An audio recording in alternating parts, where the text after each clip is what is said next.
actually are. I definitely think that you have a lot more to endure, and you have to be a lot more determined if you want to work for yourself, or just in general as a woman. We had so many years and decades of white men deciding, and still are, it's mainly white men who decide, about our lives, the lives of all people. So I think definitely as a woman you have, it's harder, or maybe you have to be more determined, things don't come to you as easily, there's, I have so many examples of where I feel like if I was a man here, this situation would have gone down completely differently. In dealing with men who tell me that I don't know anything about the oven that broke, or don't even want to talk to me because they think I have no idea what I'm talking about, whereas I'm the person who is using this equipment, and you are also, using this equipment day in, day out, and then they want to talk to some guy that worked there for a week just because it's a guy. So, and do you think that happened especially in Portugal? If you would think, like, do you feel that is it something that's still happening more in this country? Would that have happened in Germany or Holland, or? No, see, what's your opinion on that? Well, my opinion about that is that there is sexism everywhere. It's global. And I think that maybe just culturally speaking, people are a bit more, in general, expressive about their feelings and what they think. So, I think that, people just express it more than maybe in Germany, or even in Holland, where people in general just keep a lot more to themselves and maybe don't, like shout their ideas out on the street. People are different here in that sense, but I think the underlying sexism is everywhere. And what can we do, you think, to fight that, or what, like, to change that? Is there anything? Yeah, I'm a big fan of empowerment. Of empowering women to claim their power. And I think that's really like what you do with the podcast, that you dedicate a series to like everyday women, that are just saying like, hey, this is what I do, and I try to just, do my thing and go my way, and spread also that it's not always easy, and that we can empower as women, we can empower each other. I think that's really important, that women come together and say and show that this is not okay, and that this status quo is not what we want, and like things have changed. Yes, we can vote, yes, we can work full time, but please also pay us the same as the men when we work full time. What I mean? Like, there is so much more that we can do, and I think that that it's really important to also, do it in a positive way, in the sense that you support each other and you support women, and you can unite women to try to, change this together. But we also need men. You know? We cannot do it without the men. We have to. But I think that is what we can do as women, is also like talk and try to show to men and women likewise. How it could be different. And how would you so I think it's easier to educate women, even though of course some women don't agree with that, but how do you think you can educate also men in like, hey, we need to empower women, like what can you think of things that you could do or change in that. Yeah, I mean, I think Sparky's here, by the way. Yeah, Sparky is saying like, he's hey, joining in. He's like, I want to come be on, empowered. I'm a man. I know all about this women empowerment. How can I be empowered? Come on, yes. So sorry, your question was like, how can we like get men to to how can we that. educate men? Yeah, right? exactly. Yeah. In this, I mean, I think you will only get them to understand through talking about it, you know. And I think that there is a lot of men out there who do understand. You know, there is a lot of men who are also feminists, you know, who and for I think a lot of people in general, men and women, the sexism that we're like talking about these days is so kind of underlying and like sort of systematic that it's less obvious, I would say. Right. So you kind of have to you really do have to point it out to women and to men likewise. And I think to just try to explain how does that make me feel as a woman. Yeah, because you were mentioning before, for example, and I mean, we both face that a lot here, you know, in hospitality. We were having the cafe, people would, you know, like talk to us like we didn't know anything because we were women. Yeah. Do you feel like you also had it in psychology? Is there also in that field, or is it a little more? I would say not that much, because psychology, and then we're also talking about sexism, is a job that is very typically done by women. There's a lot more women in psychology than men. Okay. And that is, I mean, when we're talking about sexism, it's like, I mean, it's like how we discriminate women, but we're also discriminating men. You know? We're also discriminating men who are sensitive and who are, you know, not the guys, you know, like. And I guess that's also a good example for that is, psychology is usually.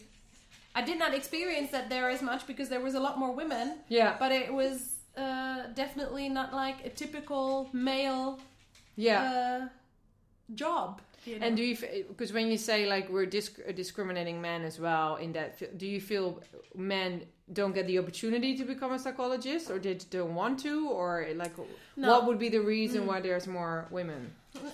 Because I think that, and this is like the root of sexism, is that how are we brought up? You know, what are the choices that we make in life? Like starting from being a child, what is being taught to us? You know, like as girls, we're being educated in a different way than boys. You know, and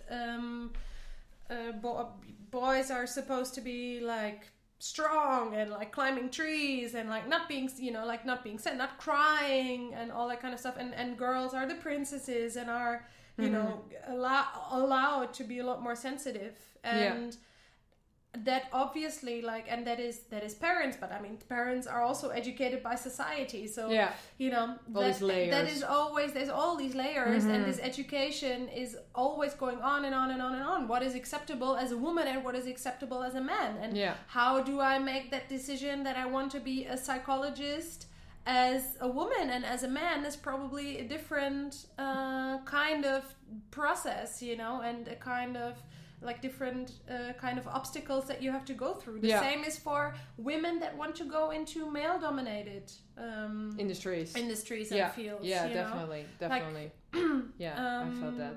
And I think that is something that that needs to be addressed. That sexism is it's about. I mean, feminism is about women, but we're.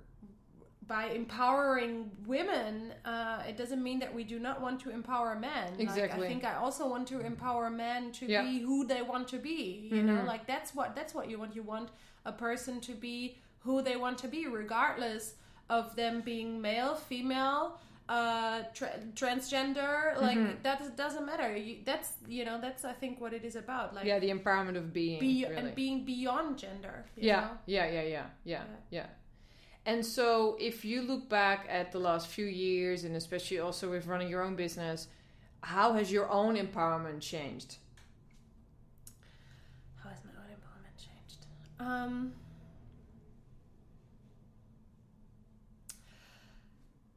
I mean, it's an experience that definitely showed me that there is a lot that I can do. You know, that I feel empowered by doing it.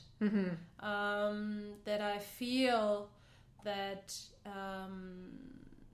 if I set my mind to something, that I can achieve that, you know, and that is not going to be easy. There's going to be a lot of obstacles, you know, there's going to be a lot of things that you have to overcome, like mentally as well as just, you know, when you're talking in business terms, maybe like legally or, you know, but yeah, for me, just speaking for me personally, that I set my mind to it and I achieved it, that was incredibly empowering. And what do you think is holding especially women back who might want to do what you just said you did but aren't doing it? Yeah, I think fear, you know. I think it's like fear of failing, fear of doing something wrong. And is this fear you've experienced? Have you ever experienced this? I experience fear on every day, you know. I think we all experience fear every day. And how did you face that? How do you face that fear for you personally? What did you do to face it? Do you just, it's there and you kind of, you know, gel with it, or you roll with it, or how do you deal with it? I think you have to be very aware of it, you know, that it's fear, and that the danger of fear is always that it's going to hold you back, you know, and just being very aware of that and doing something even though you are afraid. Exactly. You know, not letting it stop. The fear is not there to stop you. Not letting it stop you, you know, that, and if you think about something rationally, because fear is not necessarily a rational emotion, you know. So if you try to ignore the fear for a little bit and you think about, like, okay, so what could actually happen if I did this, you know, what would be the worst case scenario, and is it as bad as my guts make me think it is, you know, is it really that bad? And what is the worst case scenario, and can I live with that, you know, basically, and what are the chances that that's actually going to happen, you know, because fear is irrational.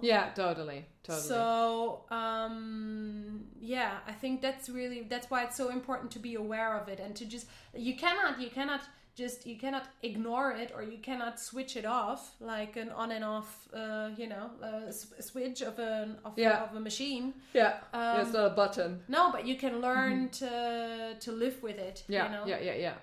And so, would you, if you look at that, how you dealt with that, would you think in your future, what is going to change now? Like from this experience now, so we've had the cafe, you were your own boss, you're moving to Berlin, you're leaving Lisbon, you're going to start over in a way, even though you are from Germany, you have not lived in Berlin before.